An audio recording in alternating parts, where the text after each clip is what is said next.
Continuamos hablando sobre humanismo social mexicano. Me ha dado mucho, pero mucho gusto las llamadas y sugerencias que he recibido de muchos de ustedes. Muchas gracias. Va a haber forma de que este tipo de participaciones tengan una forma más clara de mostrar hacia los demás. Hablábamos de tres autores no muy conocidos, pero que sí fueron fundamentales para la formación política y social y económica de Benito Pablo Juárez García. Y hablaba de un libro que no solamente fue el libro de él, me dicen varios, fue el libro que usaron Juárez y una serie de amigos suyos que formaron parte de esa magia liberal que hizo la patria en México. Absolutamente de acuerdo en esto. Simón Tadeo Ortiz de Ayala, en su libro México, considerado como una nación independiente y libre, dice, consideraciones sobre los deberes más esenciales de los mexicanos. No solo era liberal, era fisiócrata.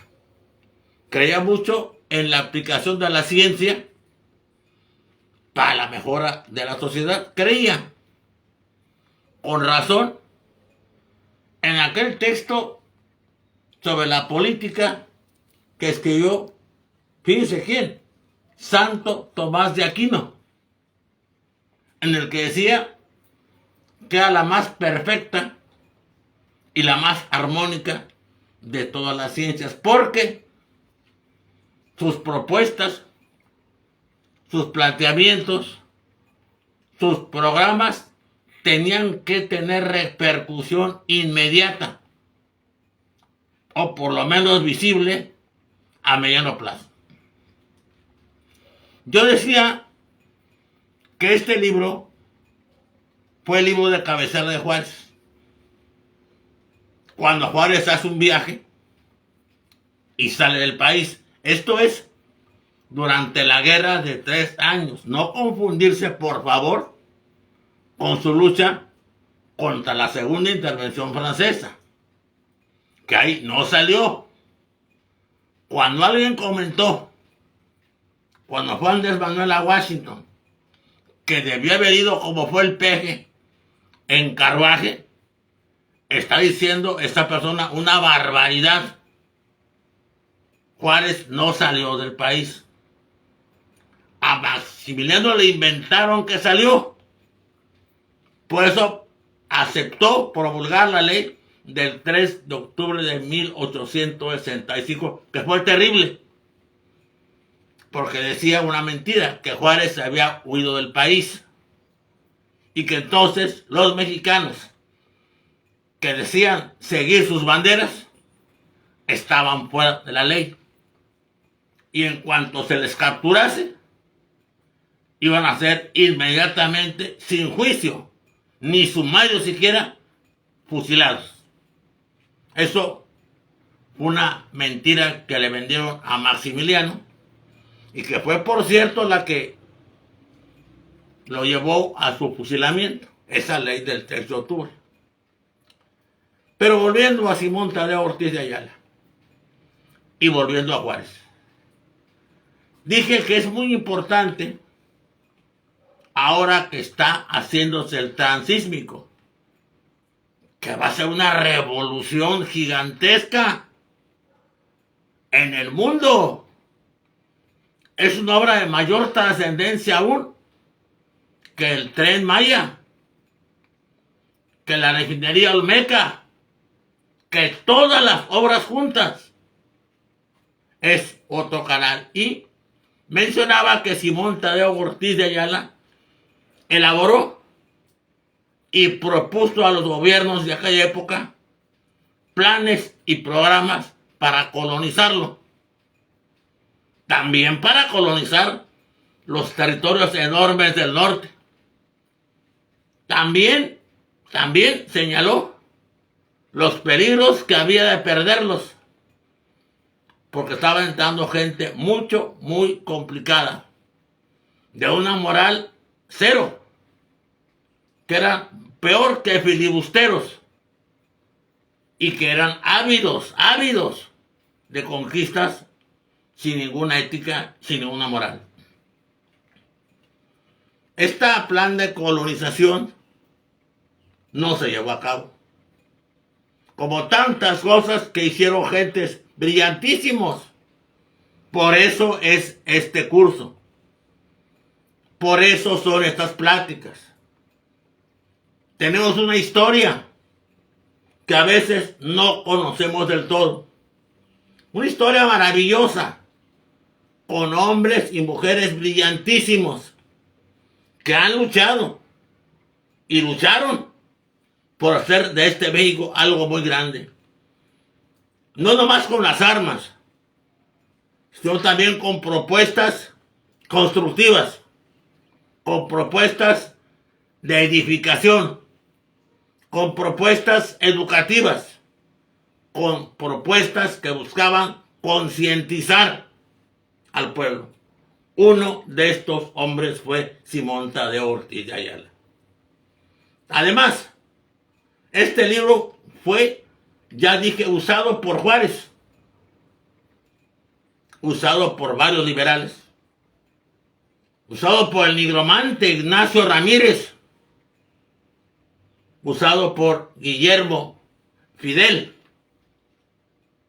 que le salvó la vida en el motín de Landa, en Guanajuato. Estos tomaron este libro de cabecera. Juárez, ya expliqué que lo leyó del pe a pal pepe. Era, por así decirlo, su libro consentido.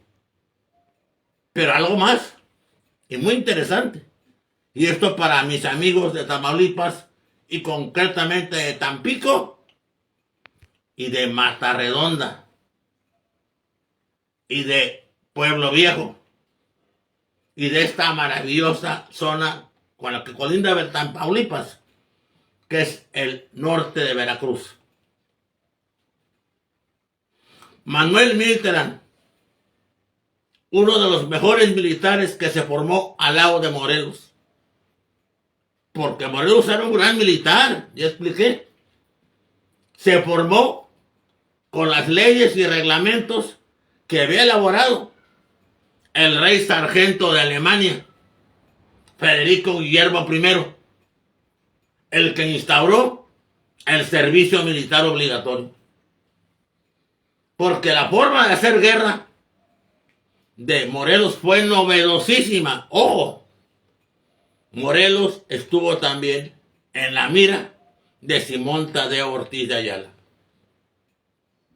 También, de una forma u otra, también estuvo cerca de él. Simón Tadeo Ortiz de Ayala fue a América del Sur y quiso conectar la revolución de independencia de México con las revoluciones de independencia de lo que después sería Venezuela, Colombia, Argentina, Chile, Uruguay. Por alguna razón extraña, llevaba documentos, pero como la vigilancia, los espíritus de investigación del imperio de aquella época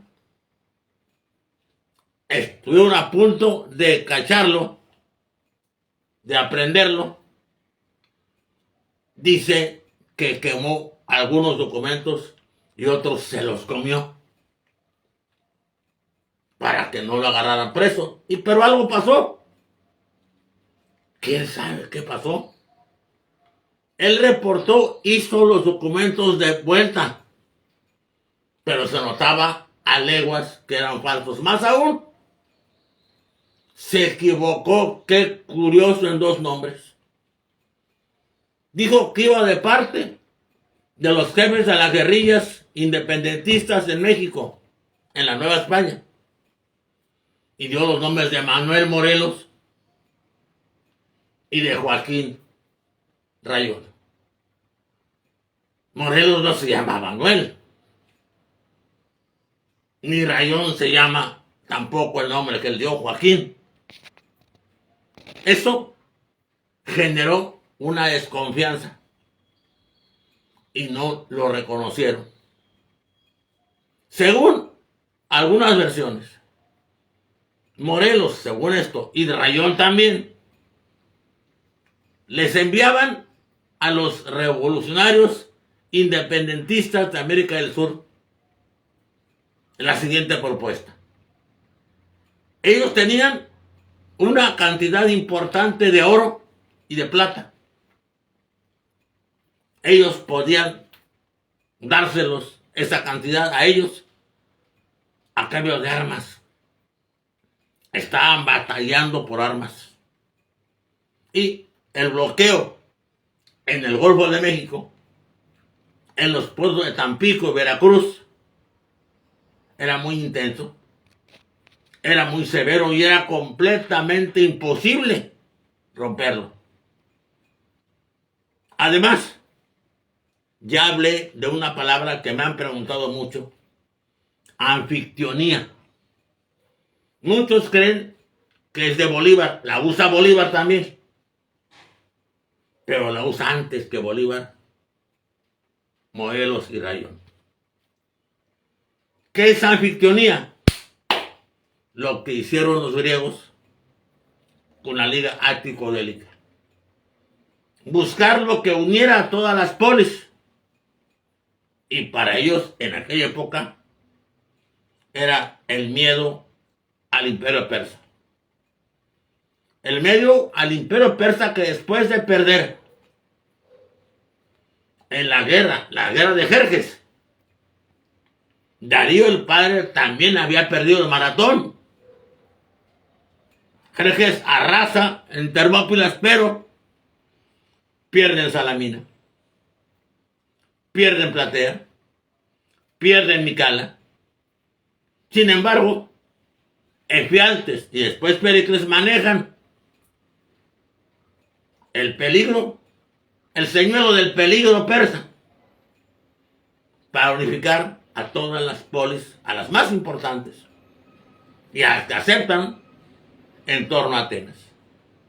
Es la famosa Liga Ático-Délica y es la expresión más completa del imperialismo ateniense. Ni más ni menos. Ahí está. Todavía me impresionan esos que hablan de ser expertos en política y que hablan de la democracia griega como ejemplo de democracia real y auténtica. ¡Ojo! Y ponen como ejemplo el discurso de Pericles por los atenienses muertos ante la tumba de ellos. ¡Qué barbaridad! Ni siquiera han leído el libro de Tucídides. Tucídides es el que relata eso. Es una obra inconclusa. Historia de las guerras del Peloponeso. Tucídides es el gran creador de la historia política y de la historia psicológica, porque intenta capturar la esencia real de lo que están diciendo los discursos que pone en su obra, pero además señala en una forma absoluta, que no indubitable, no se puede equivocar uno, que ningún discurso es de los autores que él pone, que él cree que así hablaban, que él cree que esos eran sus ideas políticas y sociales, y en eso la crítica le da razón. Es bastante fiel al pensamiento de esos personajes. Pero los discursos, él mismo dice al principio que no son de ellos. Lamentable, pero bueno, volvamos de nuevo. Simón Tadeo Ortiz de Ayala no solamente hace un libro que se vuelve plan y programa de los liberales en torno a Juárez. No solo habla y le echa un esfuerzo enorme a la colonización del Istmo de Tehuantepec, porque se da cuenta que su característica geográfica fundamental es la cercanía entre los dos océanos y que en ese lugar se puede establecer una forma de transporte que sea un puente indudable, de indudable utilidad. Pero además, parece que el penúltimo anuncio para nosotros, para México, de que los territorios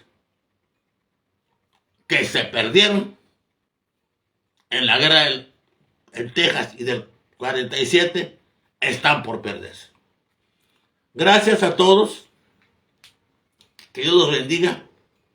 Hombres como Simón Tadeo Ortiz de Ayala son un ejemplo de lo que queremos y debemos entender por humanismo social mexicano.